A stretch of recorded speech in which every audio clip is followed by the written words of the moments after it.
Hello పిల్లలు, 3వ తరగతి ఈవీఎస్కి తిరిగి స్వాగతం. పిల్లల్లారా, మనం ఎక్కడ నివసిస్తాము? ఇంట్లో. నేను చెప్పేది నిజమే కదా?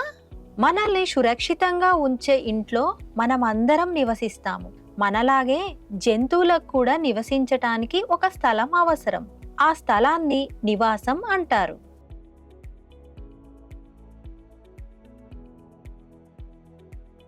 నేటి పాఠంలో జంతువుల నివాసం గురించి అన్ని అంశాలు నేర్చుకుందాం. అభ్యాస ఫలితం. ఈ పాఠం నుండి మీరు నేర్చుకుంటారు: జంతువులు మరియు వాటి నివాసాలు, జంతువుల రకాలు, ప్రియమైన జంతువులు, పెంపుడు జంతువులు మరియు అడవి జంతువులు.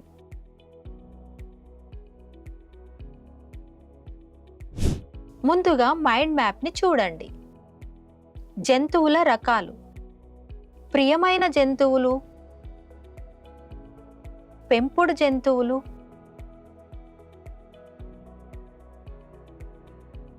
అడవి జంతువులు. నివాసాల రకాలు: సహజ నివాసాలు, మానవ నిర్మిత నివాసాలు. అంశానికి వెళ్లే ముందు కొన్ని కీలక పదాల్ని నేర్చుకుందాం. జంతువుల నివాసాలు: ప్రియమైన జంతువులు, పెంపుడు జంతువులు, అడవి జంతువులు. ఒక ఆదివారం మహేష్ మరియు అతని స్నేహితులు కలిసి అతని పొలానికి వెళ్లారు. వారు చాలా జంతువులు మరియు పక్షులను చూశారు. కోతులు, ఉడతలు మరియు పక్షుల చెట్లపై ఉన్నాయి. ఒక కోడి మరియు దాని పిల్లలు నేలపై నడుస్తున్నాయి.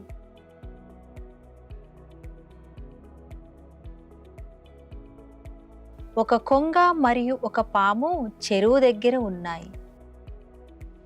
చేపలు నీటిలో ఈదుతున్నాయి. మహేష్ చెరువు వద్దకు వెళ్ళి మత్స్యకారులు చేపలు పట్టడం చూశాడు. నీటిలో మరియు దాని చుట్టూ చాలా జంతువుల్ని చూశాడు.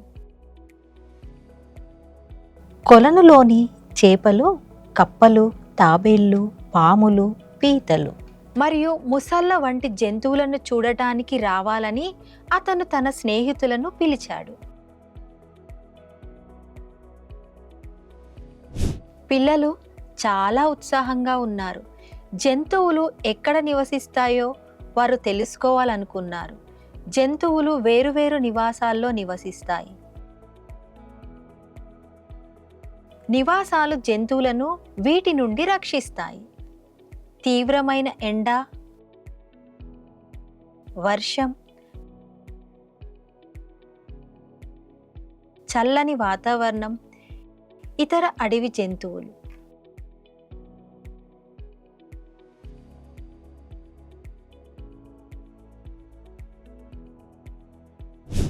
జంతువులు మరియు వాటి నివాసాలు. జంతువులు 2 రకాల నివాసాల్లో నివసిస్తాయి: సహజ నివాసాలు, మానవ నిర్మిత నివాసాలు. కొన్ని సహజ నివాసాలను చూద్దాం. కుందేలు బొరియలో నివసిస్తుంది.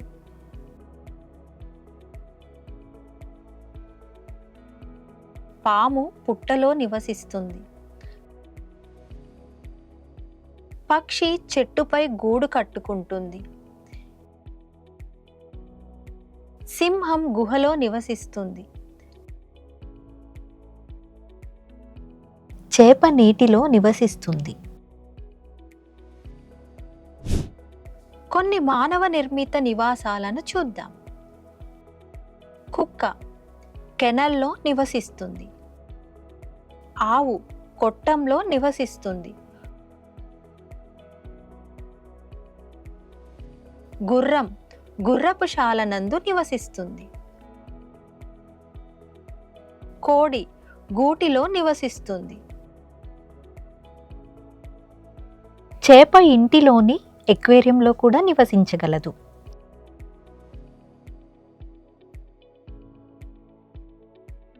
సహజ నివాసాలు ప్రకృతి వల్లే ఏర్పడతాయి.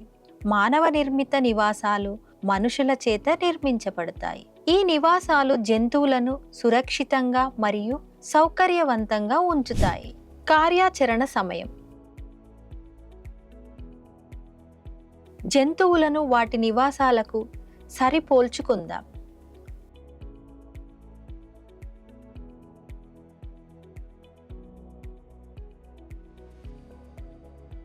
బొరియా సహజ నివాసం.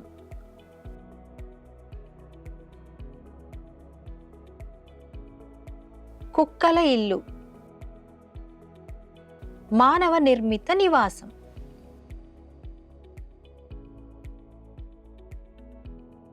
గూడు సహజ నివాసం.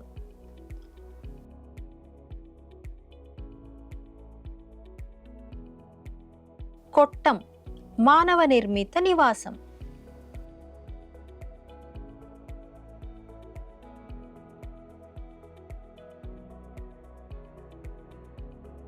గుర్రపు శాల మానవ నిర్మిత నివాసం.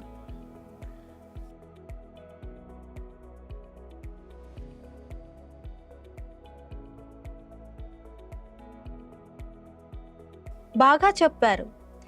నేర్చుకుంటూ ఉండండి పిల్లలు. మీకు తెలుసా, జంతువులు 3 రకాలు. ప్రియమైన జంతువులు, పెంపుడు జంతువులు,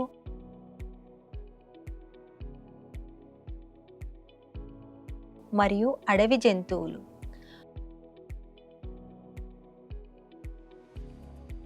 వాటిని ఒక్కొక్కటిగా అర్థం చేసుకుందాం. ప్రియమైన జంతువులు. పెంపుడు జంతువులు మన ఇళ్లలో మనతో నివసిస్తాయి. అవి స్నేహపూర్వకంగా మరియు ఉల్లాసంగా ఉంటాయి, మరియు మనం వాటిని జాగ్రత్తగా చూసుకుంటాం. ఉదాహరణకు కుక్కలు, పిల్లులు, చేపలు, కుందేళ్ళు. పెంపుడు జంతువులు. పెంపుడు జంతువులు పొలాల్లో నివసిస్తాయి. అవి పాలు, గుడ్లు, మాంసం ఇవ్వడం ద్వారా లేదా బరువులు మోయడం ద్వారా మనకు సహాయం చేస్తాయి. ఉదాహరణకు ఆవు, మేక, కోళ్ళు, గుర్రము, పంది. అడవి జంతువులు. అడవి జంతువులు అడవిల్లో నివసిస్తాయి. అక్కడ అవి తమ ఆహారాన్ని మరియు ఆశ్రయాన్ని తామే కనుగొంటాయి. ఈ జంతువులు ఇంట్లో ఉండటానికి సురక్షితం కాదు. ఉదాహరణకు సింహం, పులి, ఏనుగు, కోతి, పాము. నివాసాల రకాలు మరియు ప్రియమైన జంతువులు, పెంపుడు జంతువులు మరియు అడవి జంతువుల మధ్య వ్యత్యాసాన్ని మీరు అర్థం చేసుకున్నారని నేను ఆశిస్తున్నాను. గుర్తుంచుకోవలసిన అంశాలు: కొన్ని జంతువులు సహజ నివాసాల్లో నివసిస్తాయి. కొన్ని జంతువులు మానవ నిర్మిత నివాసాల్లో నివసిస్తాయి. ప్రియమైన జంతువులు మన ఇళ్లలో నివసిస్తాయి. పెంపుడు జంతువులు పొలాల్లో నివసిస్తాయి. అడవి జంతువులు అడవుల్లో నివసిస్తాయి. సరే పిల్లలు, రెండవ భాగంలో జంతువుల నివాసాల గురించి మరిన్ని అద్భుతమైన వాస్తవాలను మనం నేర్చుకుందాం. మరియు మీ హోమ్ అసెస్మెంట్ చేయడం మర్చిపోవద్దు. బాయ్ పిల్లలు, తదుపరి పాఠంలో కలుద్దాం.